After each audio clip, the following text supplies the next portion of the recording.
आइएगा please sir. Thank you sir. सभी लोगों को यथायोग्य अभिवादन। सड़क सुरक्षा और सड़क दुर्घटना को लेकर के जितने वक्ताओं ने बोला, डॉक्टर संदीप का अपना अनुभव, मेरा अपना अनुभव, ममता मैडम का अपना अनुभव, बिना अनुभूति के वाणी में दम नहीं होता। आप किताब पढ़ के लिख सकते हैं, बट उसमें आप कहते हैं ना कि इसमें नेचुरलिटी नहीं आ रही। मेरे भाई का एक्सीडेंट हुआ, 4 घंटे में हम लोग केजीएमसी पहुंचे, ट्रॉमा सेंटर पहुंचे। डॉक्टर संदीप ने आज उसको जिंदा करके खड़ा कर दिया।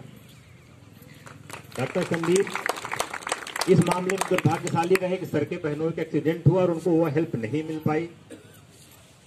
ममता मैडम ने ट्रेन एक्सीडेंट हुआ, गंगा के उस पे सरयू के पुल पे कम से कम 15-16 लोग उसमें मर गए थे और जान पे खेलकर पुलिस को नेतृत्व देते हुए आपने लोगों को भेजा था।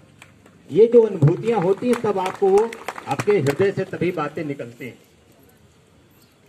सभी वक्ताओं ने एक चीज कहा कि नियम कानून इन्फोर्समेंट मेडिकल प्राइमरी हेल्थ सब कुछ एक तरफ है, सबसे पहली चीज है कि हम कितना मान रहे हैं। ऐसा कौन सा कानून है, ऐसा कौन सा सदाचरण है जिसको हम नहीं जानते, जिनको हमारे पूर्वजों ने नहीं बताया, जिनको हमारी किताबों ने नहीं लिखा। जरूरत इस बात की हम उसे कितना मान रहे हैं। अभ्यास करना होगा। मैडम ने चेकलिस्ट के लिए कहा, आपने लिखा होगा। पुलिस ऑफिस कभी जाइए, पुलिस कार्यालय में शीशा लगा रहता है, उसमें एक लाइन लिखी रहती, क्या मेरी वर्दी ठीक है। वो लाइन यूं ही नहीं लिखी रहती, वो लाइन हमेशा आपको हिट करती रहती है कि आप अपने पूरे के पूरे नीचे से ऊपर तक के पूरे सजावट को चेक कर लें। उसी प्रकार से जरूरत इस चीज की है कि अब हम लोग घर के बाहर एक शीशा लगाएं, घर से निकलते समय उस शीशे को देखें और ये देखें कि मेरे बाल ठीक है, नहीं देखें कि मेरे सिर पे हेलमेट है। अगर हम इन सब चीजों को बार बार नहीं हिट करेंगे, जैसे मनोविज्ञान का एक अध्ययन है, अब कितना सही है मैं नहीं जानता हूं, 21 दिन अभ्यास करने पे आदत बन जाती, 90 दिन अभ्यास करने में स्वभाव बन जाता। आप इसको करके देख सकते हैं, इसमें तो कोई खर्च नहीं, कोई कानून नहीं, कोई सी चीज को 21 दिन करके देखिए, आदत में आ जाएगा। हम लोग पुलिस में हैं, हम लोग तो 365 दिन अभ्यास करते हैं। आप हमारा कभी दाहिना पैर निकलता नहीं देखेंगे, कभी हमारा आप गलत हाथ से सलूट करते नहीं देखेंगे, जब तो उसके लिए हम लोग उस समय प्रयास नहीं करते। क्यों? क्योंकि ड्रिल में शामिल। वीसी सर बैठे हुए हैं, अभ्यास की सर्वोच्च संस्था के नेतृत्व करता है। वहां पे कोई जवान बिना ऑर्डर मिलते ही उसको बिना प्रयास के वो अपना ड्रिल कर जाता। तो हमें भी यातायात के सड़क के नियमों के पालन करते समय उसी प्रकार से उसको लेना पड़ेगा। बहुत सारी बातों को समेट के, जब से डॉक्टर राजीव ने कहा था तो मैं कविता लिख डाला बैठ के, तो मैं थोड़ा सा मूड को लाइट कर दूं, क्योंकि बहुत सारे कानून हैं, बहुत सारी धाराएं ऐसी हैं जिसमें अब जुर्माने के बाद सजा के प्रावधान हो गए हैं। जेल जाना पड़ सकता है, जमानत करानी पड़ सकती है। आपको विश्वास नहीं होगा कि रेड लाइट जंप करने पर आप 3 महीने के लिए जेल जा सकते हैं, जमानत कराना पड़ सकता है। आपको अभी मैम ने बताया नाबालिग बच्चे को गाड़ी देने पर कितनी सजा, मैं आपको एक केवल झलकी दिखा दूं बस। जिसकी गाड़ी है उसकी गाड़ी जब्त, जिसने अनुमति दी गाड़ी चलाने की अभिभावक उसको 3 साल की जेल, जिसकी गाड़ी उसमें 25,000 रुपए फाइन, और सबसे बड़ा नुकसान उस बच्चे को 8 साल लाइसेंस नहीं मिलेगा। 18 साल में जो लाइसेंस मिलना था वो 25 साल तक लाइसेंस नहीं पाएगा। अपने कैरियर के सबसे गोल्डन पीरियड में, जब उसको यूनिवर्सिटी जाना है, जब उसको दोस्तों के साथ जाना है, जब उसको कोचिंग जाना, वो ड्राइविंग लाइसेंस नहीं पा सकता। ये एक झलकी है इस शक्ति की। और ये जैसा कि डॉक्टर राजीव ने कहा कि WHO ने त्रस्त होकर के बार्सिलोना में ब्राजीलिया में एक कन्वेंशन बनाई, और उस कन्वेंशन के बाद ही एग्रीमेंट हुआ, तब जाके आपके कानून इतने कड़े करने पड़े। और धीरे धीरे अगर आप लोग या हम लोग, मैं सबको शामिल करूंगा, अगर हम नहीं मानेंगे तो जैसा कि ARM सर ने बताया कि स्पीड गवर्नर उनकी ट्रक में लगा है, उनकी बसों में लगा है, धीरे धीरे आर्टिफिशियल इंटेलिजेंस ऐसा आ जाएगा कि शहर में गाड़ी आपकी 40 के ऊपर चलेगी ही नहीं। जिन लोगों को मर्सिडीज बेंज का अनुभव हो, आप जानते होंगे, उसमें आप स्पीड लॉक कर दीजिए 40 पे, तो आप जितना एक्सीलेटर दे दीजिए गाड़ी जा ही नहीं सकती। ऐसे ऐसे आर्टिफिशियल इंटेलिजेंस डेवलप हो रही है कि अगर उसने रोड साइनेज को सर चेक कर लिया कि उस पर लिखा है स्पीड लिमिट साइन मरा हुआ 40 का, तो उसके ऊपर वो जा ही नहीं सकती गाड़ी, अब चलाते रहे चाहे जितना चलाए। टेक्नोलॉजी को इन्वॉल्व करेंगे हम, अगर आप स्वयं को नियंत्रित नहीं करेंगे। अब आप जानते हैं इसको, आपके अंदर का नियंत्रण अगर सही नहीं है, जब बाहर से नियंत्रण आप पे होगा तो आप पे तकलीफ बढ़ेगी। तकलीफ कब बढ़ेगी? जब चौराहे पे सिपाही आपको गवर्न करने लगेगा, तो आप चिल्लाएंगे कि हमें जल्दी था, जाना था, आप देर करा रहे। क्योंकि आप नहीं नियंत्रित है तो बाहर की शक्ति आपको नियंत्रित करेंगी। पहले शासन नियंत्रित करेगा, फिर प्रकृति नियंत्रित करेगी, फिर ऐसे कोरोना भेज देगी कोई, फिर ऐसे गाड़ियों को जो रेस दे रहे हैं, पोल्यूशन बढ़ा रहे हैं, फिर ऐसे तब घुटने लगेगा। इसके पहले हम लोग कहते थे मास्क लगा लीजिए, कोई नहीं लगाता।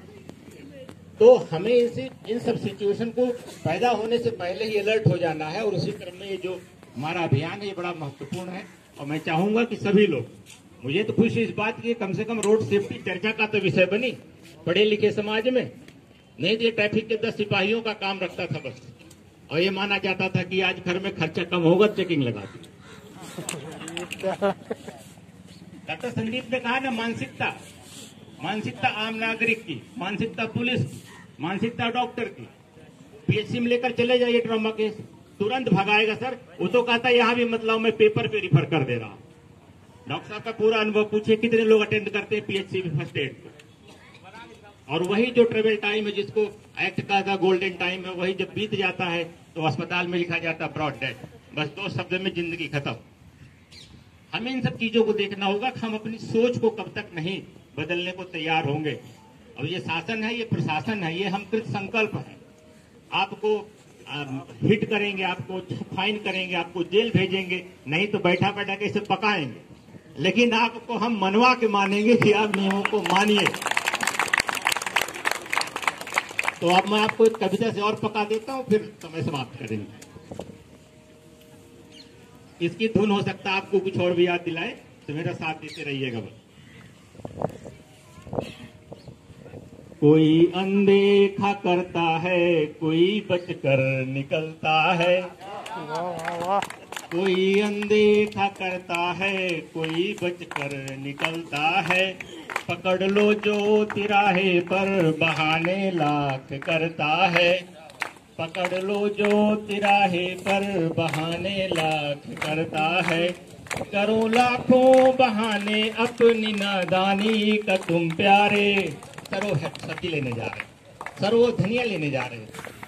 करो लाखों बहाने अपनी नादानी का तुम प्यारे। जो ट्रैफिक के नियम टूटे तो अब जुर्माना लगता है। कोई अनदेखा करता है, कोई बचकर निकलता है। जानबूझ की गलती कैसे हम करते हैं? चलाना था अगर गाड़ी तो मैं खाने में क्यों झूले। चलाना था अगर गाड़ी तो मैं खाने में क्यों झूले। बैठकर सीट पर प्यारे लगाना बेल्ट क्यों भूले। बैठकर सीट पर प्यारे लगाना बेल्ट क्यों भूले। खड़े हो लाल बत्ती पर तो इंजन क्यों चलाते हो। खड़े हो लाल बत्ती पर तो इंजन क्यों चलाते हो। जहर भर कर हवा में सांस लेना भी है क्यों भूले। जहर भर कर हवा में सांस लेना भी है क्यों भूले। गलतियां शुरू होती हैं, इग्नोर होती हैं, फिर बड़े बड़े अपराध शुरू हो जाते हैं। उसी पे मैं चाहूंगा, सिग्नल तोड़ देना जुर्म की पहली निशानी है। सिग्नल तोड़ देना जुर्म की पहली निशानी है। बिना हेलमेट के खतरे में तुम्हारी जिंदगानी है। हवा से बात करना शौक बेहद का दिलाना है। हवा से बात करना शौक बेहद का दिलाना है। हुई टक्कर तो सड़कों पर बिखर जाती जवानी है। हुई टक्कर तो सड़कों पर बिखर जाती जवानी है। अब आगे पुलिस आ गई। पुलिस ने रोक कर टोका तो बरपा क्यों है हंगामा। पुलिस ने रोक कर टोका तो बरपा क्यों है हंगामा। मिला चालान का मैसेज तो बरपा क्यों है हंगामा। नियम कानून बनते हैं तुम्हारे ही लिए सुन लो। नियम कानून बनते हैं तुम्हारे ही लिए, सुन लो। हुई दुर्घटना सड़कों पर तो बरपा क्यों है हंगामा, हुई दुर्घटना सड़कों पर तो बरपा क्यों है हंगामा। यहाँ रिकॉर्ड होती हैं सड़क की हरकतें सारी। ITMS लगा है, कैमरे राउंड द क्लॉक आपकी रिकॉर्डिंग कर रहे हैं। अब कोई ये नहीं कह सकता कि मेरे साथ गलत हुआ। यहाँ रिकॉर्ड होती है सड़क की हरकतें सारी। नियम को तोड़ कर चलना पड़ेगा अब बहुत भारी। हुई ना देर अब भी है बताता हूँ जरा सुन लो, हुई ना देर अब भी है बताता हूँ जरा सुन लो। नियम पालन जरूरी है समझदारी, नियम पालन जरूरी है समझदारी। कोई अनदेखा करता है, कोई बचकर निकलता है। इसी के साथ मैं अपनी बात समाप्त करूंगा। इसमें सारी